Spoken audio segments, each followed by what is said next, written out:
Queridos, eu quero falar sobre a nossa alma. A nossa alma é a sede das nossas emoções.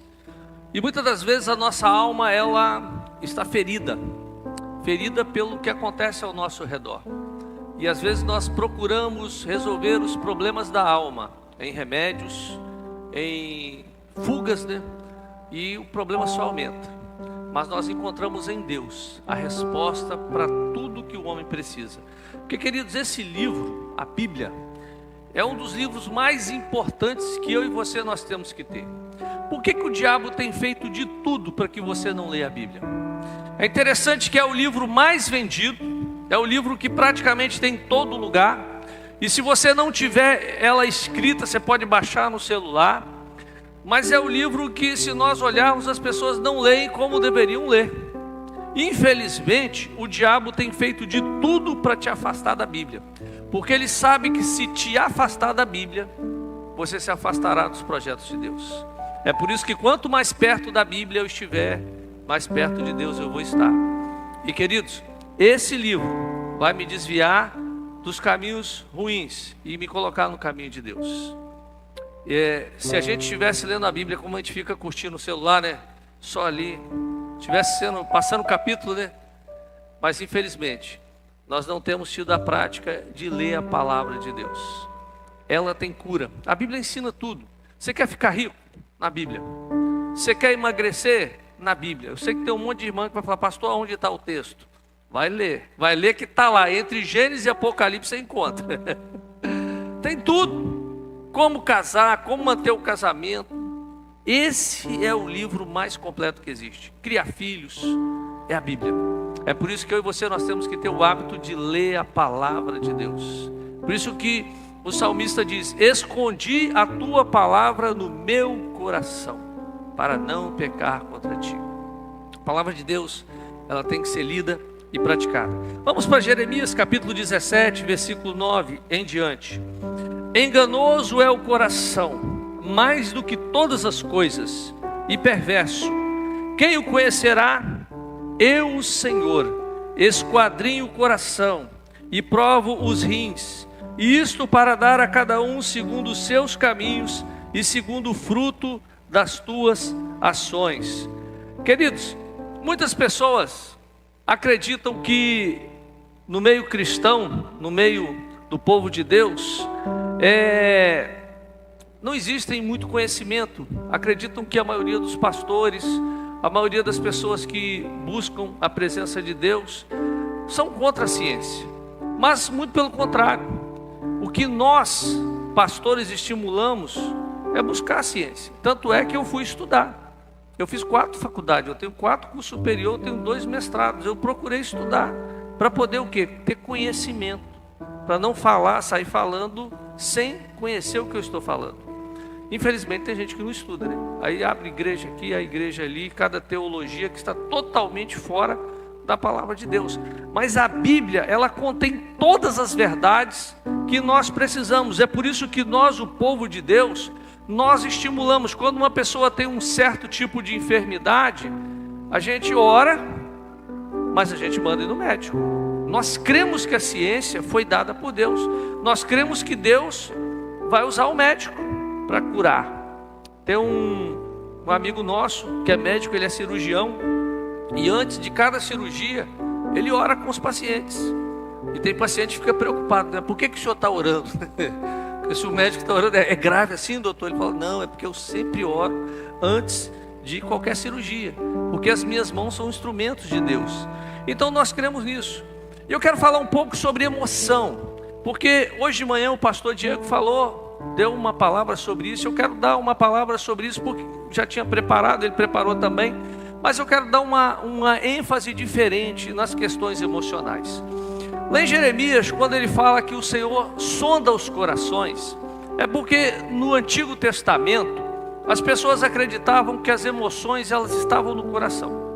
Porque quando você está namorando, você está apaixonado, aonde é que dói? Peito, né? Você chega perto da pessoa amada, sente aquela coisa, né? Peito, né? Aí quando o namoro termina, a dor vai para onde? Cotovelo, né? Dor de cotovelo. Ou seja, Mas as nossas emoções, elas estão aqui, na nossa mente, na nossa alma. A alma, ela é muito mais do que um pedaço. É onde o nosso corpo, ele manifesta tudo. E quando nós estamos falando sobre as nossas emoções, o tratamento ele começa quando nós passamos a buscar a causa. Olha, quando você vai no médico, ele vai fazer todos os exames primeiro, né? Ele vai examinar, ele vai pedir exame de sangue, de urina, vai pedir todos os exames para começar a diagnosticar o que você tem. Porque toda doença tem uma raiz, assim como na nossa alma. Tudo tem uma origem, tem uma raiz. Porque, queridos, nós somos frutos da nossa família, da nossa sociedade, do ambiente que nós vivemos. E às vezes a gente julga pessoas por elas fazerem algumas coisas, mas nós não procuramos saber a história delas, né? Você está diante de uma pessoa, diante de um comportamento. Jesus, ele não julgava o comportamento das pessoas. Jesus, ele não julgava as pessoas. Ele chegava e as pessoas se quebrantavam diante dele. Quando ele está diante de Zaqueu, todos falavam, ele é um ladrão, ele é corrupto. E Jesus vai para a casa de Zaqueu. Jesus não julgou em nenhum momento Zaqueu. Jesus foi para a casa de Zaqueu. E eu fico imaginando que entre uma picanha e outra, porque Zaqueu tinha dinheiro, Jesus estava comendo. Jesus gostava de estar na mesa das pessoas comendo. Enquanto está lá cortando lá, Jesus, me dá mais um pedacinho daquela capinha de gordura ali. E Zaqueu olhando, e Zaqueu fala o seguinte: Jesus, eu estou roubando o pessoal. Aí Jesus, me dá mais um pedaço. E Jesus, eu vou devolver. Me dá agora a costelinha. E foi assim. No final, Zaqueu resolveu o problema e Jesus orou abençoando a comida. Porque Jesus não julgava, porque ele sabia o que estava no coração dos homens. Quando a mulher em adultério foi levada diante de Jesus, Jesus não julgou essa mulher. Ela falou, vai, nem eu te condeno. Porque Jesus olhou o coração dessa mulher. E muitas das vezes nós julgamos as pessoas e não sabemos qual é a história da pessoa. Queridos, nós não estamos aqui para julgar. A igreja é a porta da graça. A igreja está para receber as pessoas. Jesus disse, vinde a mim todos que estáis cansados e sobrecarregados, que eu é que vou aliviar. Jesus não vai botar peso. Ele vai tirar o peso que você tem. A culpa, o medo, a solidão, Ele vai arrancar isso do seu coração. Porque Jesus veio para fazer isso. Ele veio buscar o perdido. É isso que Jesus veio fazer. Mas, queridos, nós seguimos os ensinamentos de Jesus. E Jesus disse que os doentes precisam de médico. Ele fala isso em Mateus 9, versículo 12. Jesus crescia em sabedoria e em estatura e em graça para com Deus e para com os homens. Jesus era uma pessoa normal. E, queridos, nós vivemos hoje uma sociedade onde as pessoas elas estão andando esgotadas emocionalmente. Gente, apareceu um negócio chamado celular.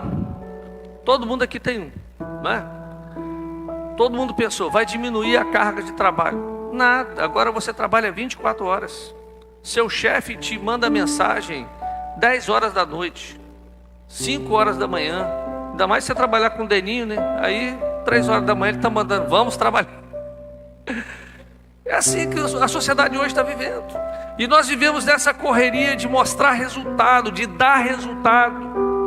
E, queridos, nessa correria nós começamos a querer acumular coisas. Olha, antigamente eu lembro que a gente fazia uma brincadeira para saber nome de carro. Letra A, B, C, né? Gente, era difícil, né? Porque tinha letra que não tinha carro. Para lançar um carro levava anos, né? Aí quando lançava um carro, as revistas mostravam, o Jornal Nacional mostrava. Hoje tem tanto carro por aí, um modelo sai atrás do outro. E aí o cara só muda um pouco a lanterna, aí o cara passa e fala, meu carro precisa ser trocado. O carro tá bom. Antigamente o cara levava o carro para fazer lanternagem, né? Ninguém leva para pintar carro. Tá velho, vou trocar. Não é assim que a gente faz, né? A gente troca a máquina de lavar. Não, trocar. Tem uma mais nova. Tem uma que faz um negócio diferente. Você nem sabe o que é. É igual o celular, né? Aí aparece o 15, o 16, o 17. O que se faz? Eu não sei, mas é modelo novo.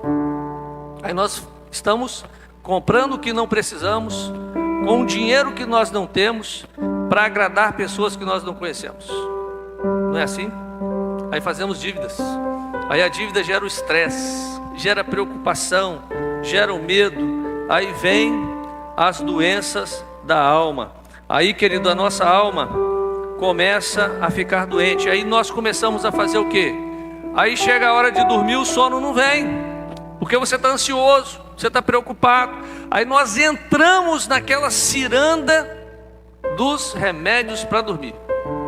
Começa com 1/4 do comprimido pequenininho.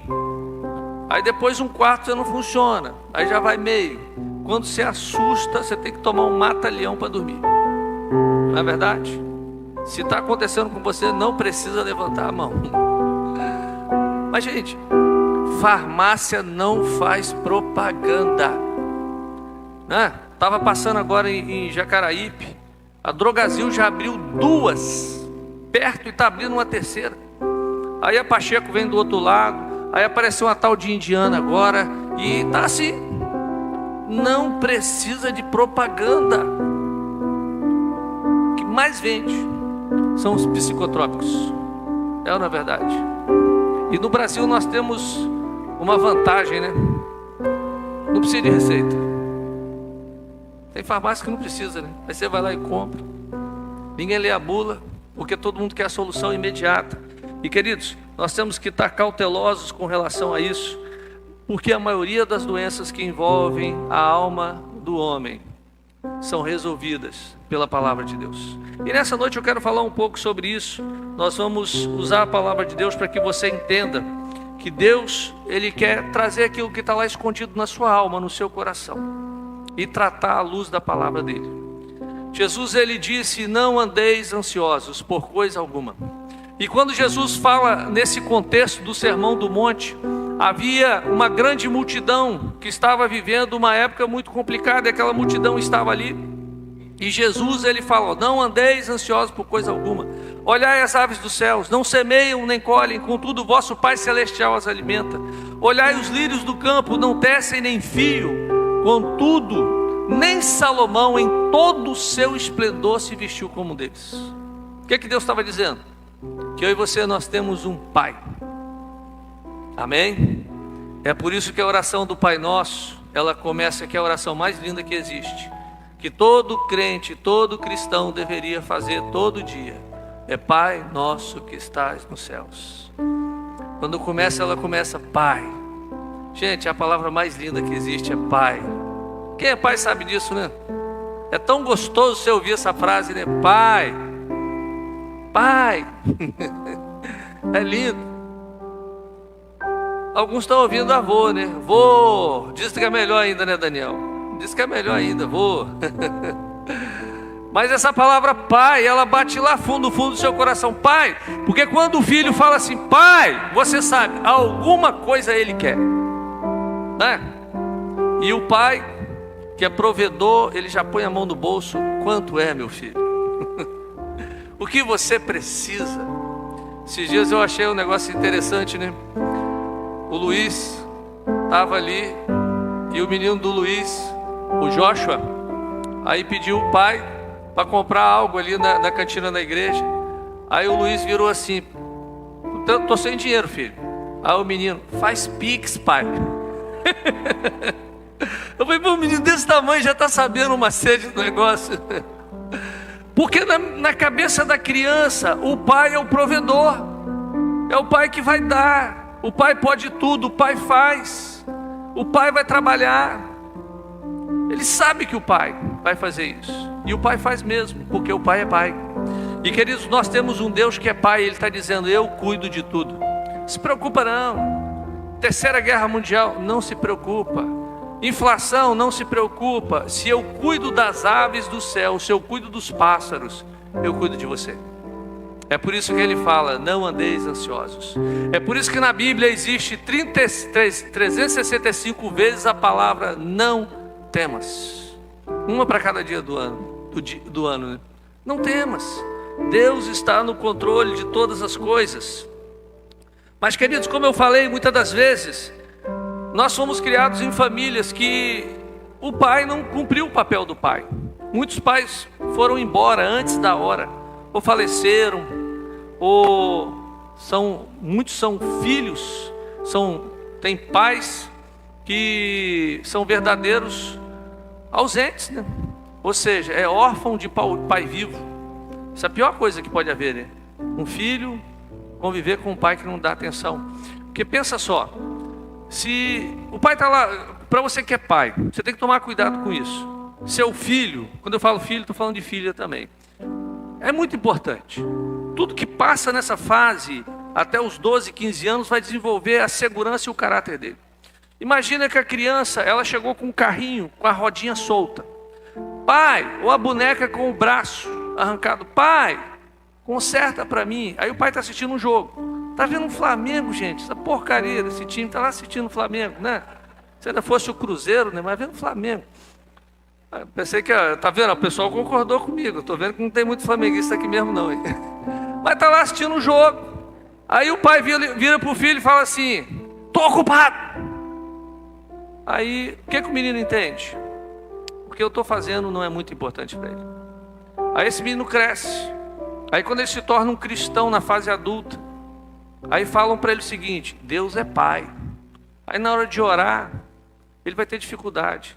Eu não vou pedir para Deus me ajudar nisso aqui não, é só um carro que está com problema. Deus está preocupado com a guerra lá em Israel, Deus está preocupado lá com a guerra lá na Ucrânia. Aí nós começamos a achar que o nosso pai, ele não está preocupado conosco. É por isso que muitos cristãos, na hora de orar, não têm coragem de falar Pai Nosso. Simplesmente fala amantíssimo Deus, grandioso, Criador de todas as coisas. Faz aquela oração poética, que não é uma oração de relacionamento com Deus. Porque dentro da casa, dentro da família, faltou um pai. Que fosse pai, que fosse o provedor. Nós vivemos uma cultura, como nós falamos, queridos, onde as pessoas, cada dia, elas querem algo de nós. E olha, é algo tão triste. Você quer ver a depravação humana? Vai na academia, hoje. Você chega na academia, misericórdia. As roupas que estão usando, gente, não dá para entender. A pessoa vai malhar ou vai fazer o que ali? É tão colado que entrou a vácuo, né? É um negócio assim de assustar. Os caras com tudo grudado ali, aí tira a foto, aí posta lá no Instagram, posta não sei o que, para mostrar não sei para quê, para necessidade de alguém ali e curtir, dizer: nossa, você está bonito, você está bonita. Porque faltou um pai dizer isso para uma filha, faltou alguém dizer isso para um filho, falar: você é importante. Aí a pessoa vai buscar lá fora aquelas palavras que ela tinha que ter dentro de casa. E a cultura hoje do nosso dia a dia é que hoje nós vemos pessoas que elas não estão aguentando isso. Essa semana, um filho de um grande cantor se suicidou. Dia 14, o pai chegou e encontrou o filho morto. Suicidou. Menino de 15 anos, não aguentou a pressão. Então nós estamos vivendo numa sociedade onde, infelizmente, hoje tudo é bullying. Gente, na minha época de escola, meu Deus do céu, eu nunca fui chamado pelo nome, era sempre apelido. Era cada apelido que botava em mim que eu ficava assustado. Aqui no Mascarenhas era vovô. Aí depois fui para o Almirante e já foi outro apelido. E foi subindo, escola até cada ano um apelido diferente. Fazer o quê, né? Se reclamasse era pior. A gente tinha que aceitar e conviver com aquilo. E até o professor tinha coragem de chamar do apelido. Hoje é bullying. É um problema sério. Aí as pessoas não estão conseguindo conviver com isso. Queridos, nós vemos a questão da religião. Infelizmente, muitas igrejas não seguem a palavra. Queridos, na nossa igreja, os pastores, eles estudaram. Todo mundo aqui tem uma formação fora teologia. Estudaram, se prepararam. Pastor Rogério aposentou na Petrobras, economista, administrador. E assim vai, cada pastor fez alguma coisa. Pastor Jonathan, TI. Cada um, TI, né? O cara que indica todo mundo para o TI, mudou toda a igreja para o TI. Cada um aqui tem uma profissão. Ou seja, Nós não estamos aqui com interesse de vender rosa, de vender água, sal. Nós pregamos a palavra de Deus, a verdade que liberta. Amém?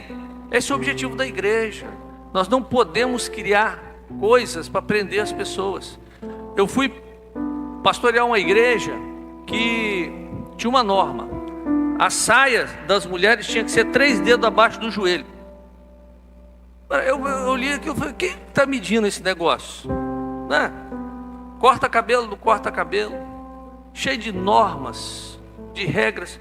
Gente, norma e regra é legal, mas tem que estar aqui, ó, na Bíblia, porque as coisas passam. Um amigo meu, ele contou a história de um familiar dele. Eles eram de uma determinada igreja e não podia tomar anticoncepcional, e a esposa tomava remédio controlado e o marido também. Ou seja, se engravidasse, iria ter problema. Não deu outra. Engravidou, primeiro filho nasceu cego, mas não podia tomar remédio para evitar filhos. Segundo filho nasceu demente. Foram 3 filhos com doenças graves. Aí passou um tempo, a mesma igreja que era proibido tomar remédio, liberou. Aí esse cara entrou em crise, saiu da igreja, falou, como é que Deus muda? Por que Deus mudou? Queridos, Deus nunca mudou. A palavra de Deus sempre foi a mesma. Agora, muitas das vezes nós vemos pessoas colocando normas e regras que não estão na palavra de Deus. O Evangelho, ele é para todas as pessoas. Quem vai transformar o homem é Jesus, é o Espírito Santo de Deus. É por isso que a porta da igreja está aberta para todas as pessoas. Vinde a mim todos que estáis cansados e sobrecarregados, e eu vos aliviarei. É Jesus que vai libertar o homem. Não somos nós através daquilo que nós colocamos. Muitas vezes, queridos, nós fazemos escolhas erradas. Lá em Lamentações 3:39 diz que nós somos punidos muitas das vezes pelas nossas escolhas. Olha, o homem tem direito à escolha, e às vezes nós escolhemos errado.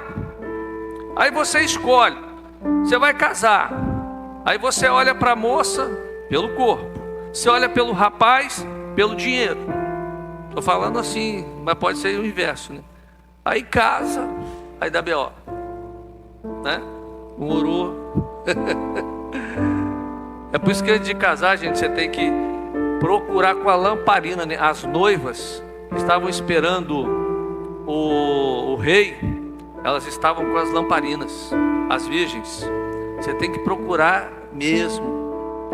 Às vezes nós escolhemos errado, escolhemos um parceiro. Um amigo meu foi abrir uma empresa, o cara bom de papo, aí fechou negócio com o cara e abriu uma empresa com ele. Aí depois descobriu que o cara estava com o nome sujo, Serasa, SPC, no cartório, e ele entrou de gaiato com o cara, quebrou, ficou com uma dívida gigante. Não olhou, foi na emoção.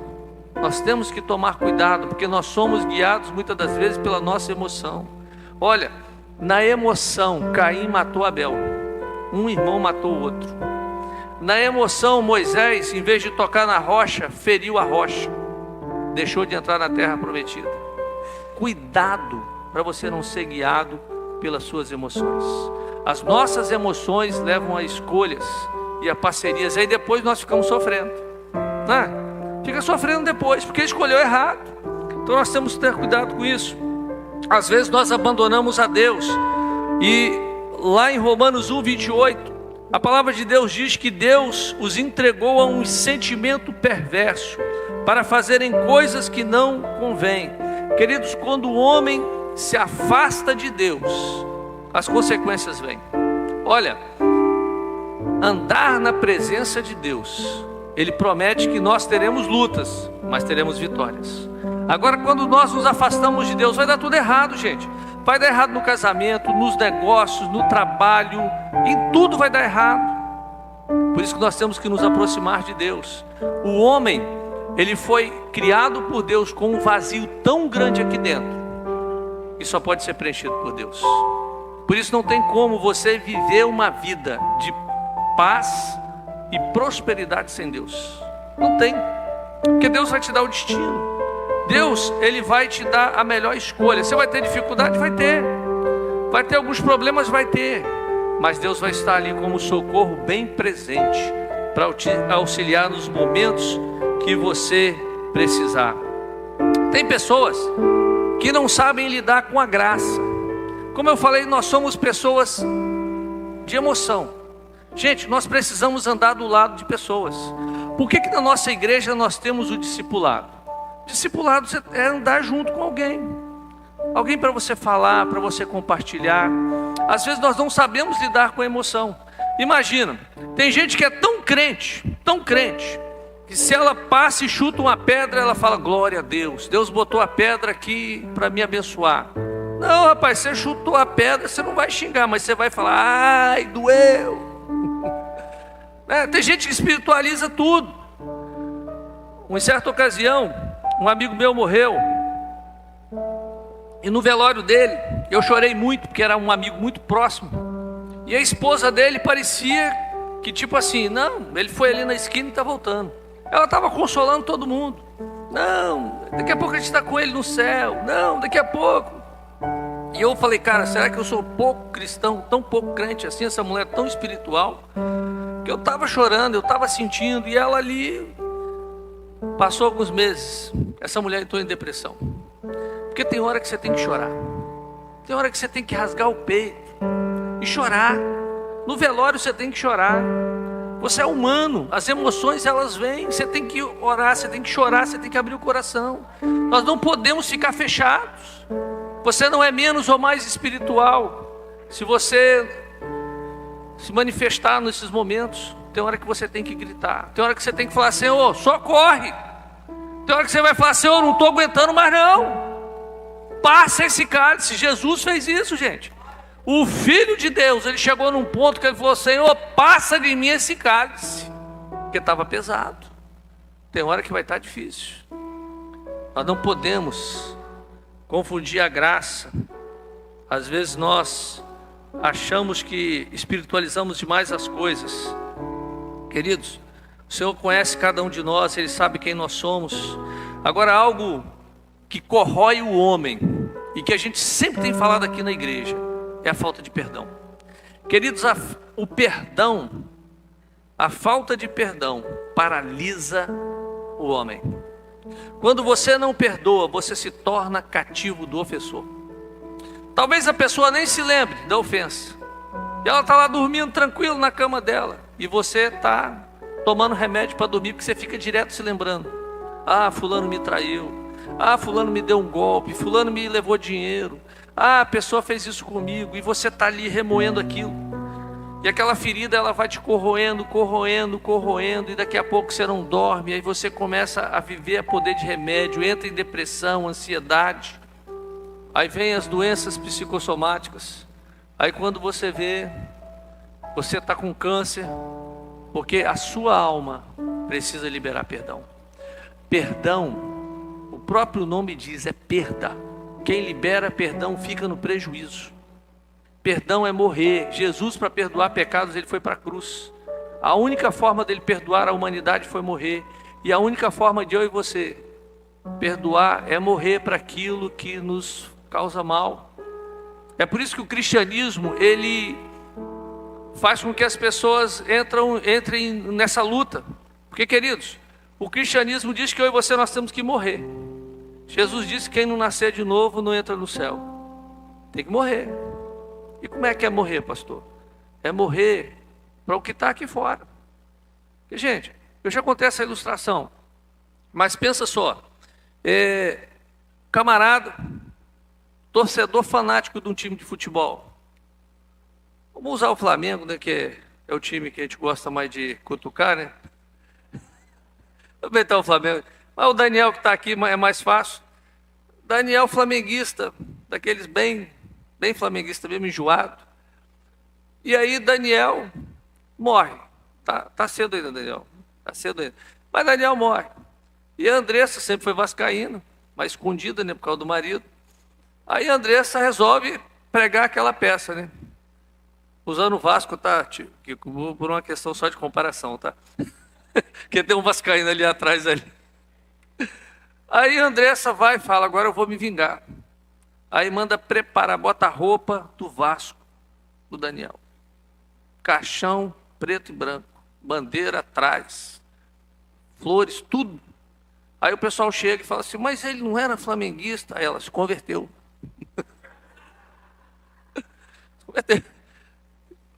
Aí é enterrado. 100 anos depois alguém abre a cova e fala, rapaz, esse era vascaíno doente mesmo, hein? Olha só como é que botaram o caixão dele. Defunto reclama, hein? Ele vai levantar do caixão e falar, não sou vascaíno, sou flamengo. Não vai. O problema nosso é que nós não morremos. A gente diz que morreu, mas quando a gente é ofendido, a gente se levanta para brigar, né? A gente fala, eu nasci de novo, mas quando alguém pisa no pé da gente, a gente vira uma onça com a pessoa. Por quê? Porque a gente não morreu. A gente guarda a ofensa, a gente guarda a mágoa, a gente guarda o sentimento. A gente não tratou essa questão, porque nós não entendemos que perdão é algo extremamente importante da nossa vida, querido. Nós precisamos aprender a perdoar, porque o perdão te libera para prosperar. O perdão faz com que você avance. O perdão, ele tira um peso que está sobre você.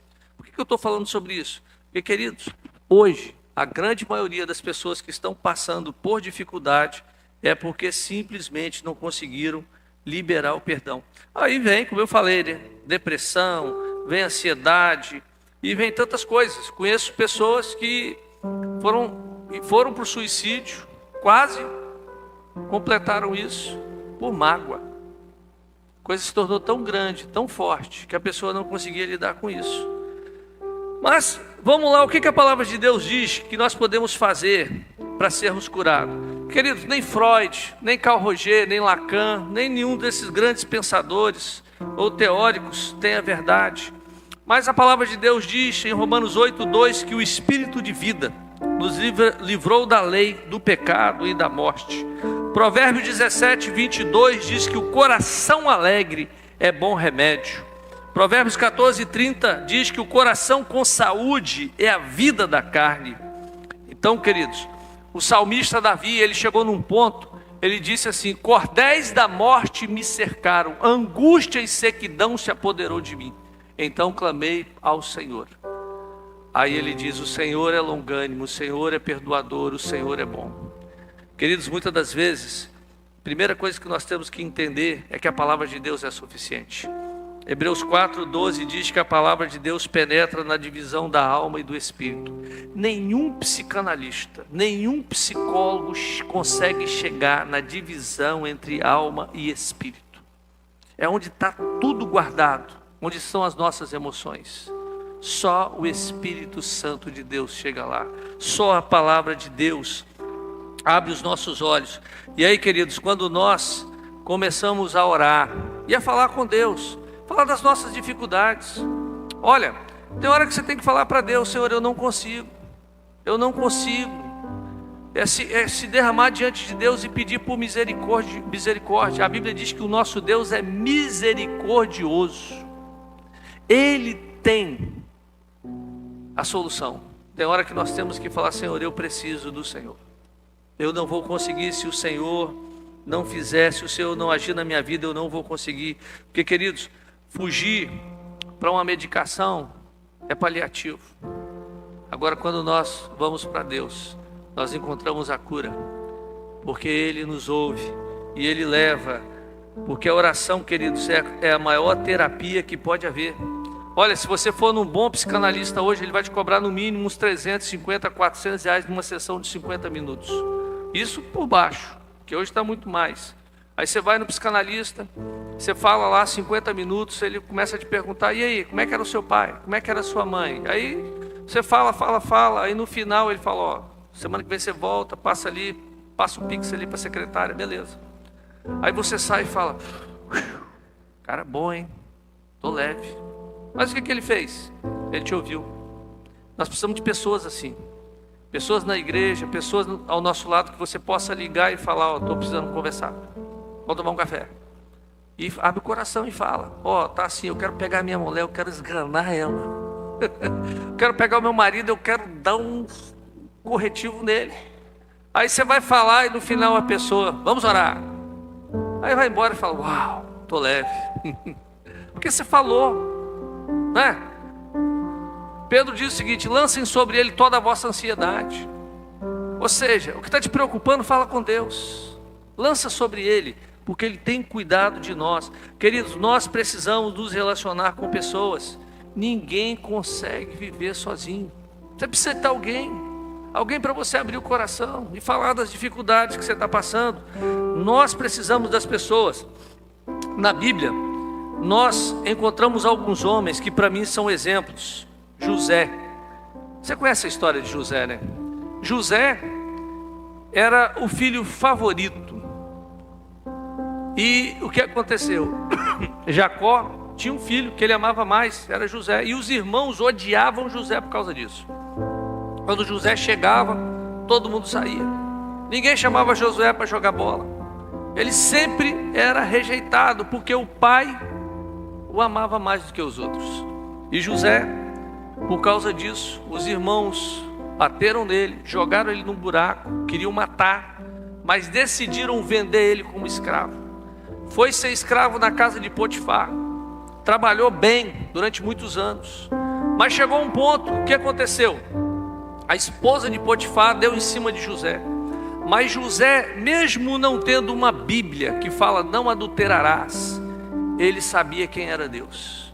E ele falou: não posso fazer isso com o meu Senhor e com o meu Senhor. Ele não adulterou. Ele escolheu agradar a Deus. Ele poderia, sou escravo, ela está mandando, eu vou fazer porque ela está mandando. Mas ele decidiu obedecer a Deus. Coisa fantástica, né? E por obedecer a Deus foi lançado na prisão. Esqueceram dele na prisão. Gente, prisão no Egito não é igual a prisão no Espírito Santo, não. Aqui tem 5 refeições, não é, Daninho? 5 refeições: café da manhã, almoço, café da tarde, janta e a ceia. 5. Tem dentista, tem médico, tem psicólogo, tem terapia ocupacional, tem banho de sol, tem roupa, marmita com temperatura medida. Se tiver fora, joga fora. Agora lá no Egito não tinha nem comida. Era um buraco onde as pessoas geralmente morriam de pneumonia, de alguma doença grave. José foi esquecido na prisão. Mas lá na prisão, Deus se lembra dele. E José tinha tudo para ser depressivo, né? Enganado pelos meus irmãos. Ele podia estar na cadeia assim: eu estou aqui porque meus irmãos me odeiam, minha família me odeia. Tem gente que fala assim, né? Minha família não gosta de mim, ninguém gosta de mim, eu fiz tudo certo e eu estou aqui. Era para ser um cara depressivo. O cara que chegava e todo mundo: sai de perto que esse cara é depressivo. Mas todo mundo queria ouvir os conselhos dele. Tanto é que Faraó manda chamar José. Eu fico imaginando José a 35 anos de idade. Se ele fosse esse cara depressivo, ele estaria acabado. Ele estaria acabado, estaria com tipo 70 anos, todo acabado. 70 anos não está acabado não, gente, que 70 anos é o novo jovem de ontem. Mas estaria acabado. Aí ele chega diante de Faraó. Faraó olha e vê nele um príncipe. Faraó tira o anel e fala: você vai ser o segundo depois de mim. Cara, se ele fosse uma pessoa com uma postura diferente, Faraó ia confiar o reino nas mãos dele. Mas Faraó vê nele algo nobre, porque dentro do coração dele, ele não guardou rancor, não guardou ódio, ele não guardou ressentimento, ele estava livre disso. Que coisa, né? Quando ele está diante dos irmãos, ele libera perdão e traz a família para prosperar com ele na terra do Egito. Jó, pensa num cara igual Jó, gente. Numa tacada só, Jó perdeu tudo. Perdeu 10 filhos. Jó perdeu os bens do homem mais rico se tornou o homem mais pobre. Era para um cara entrar em depressão profunda, um velório onde não sabia nem para quem chorar. E diante de tudo isso, uma doença terrível cai sobre ele. Ele fedia de longe, que a Bíblia diz que ele se coçava com cacos. Era para ele ser um cara depressivo e falar: me mata, Senhor. Mas ele diz: eu sei que o meu Redentor vive e que no fim se levantará. E no meio das doenças, dos problemas, ele diz: antes eu te conhecia de ouvir, mas agora os meus olhos te contemplam. Coisa fantástica, né? Aí quando Deus ouve essa oração, a Bíblia diz que Deus restaura a sorte de Jó. Gente, alguém aqui já recebeu dinheiro de parente?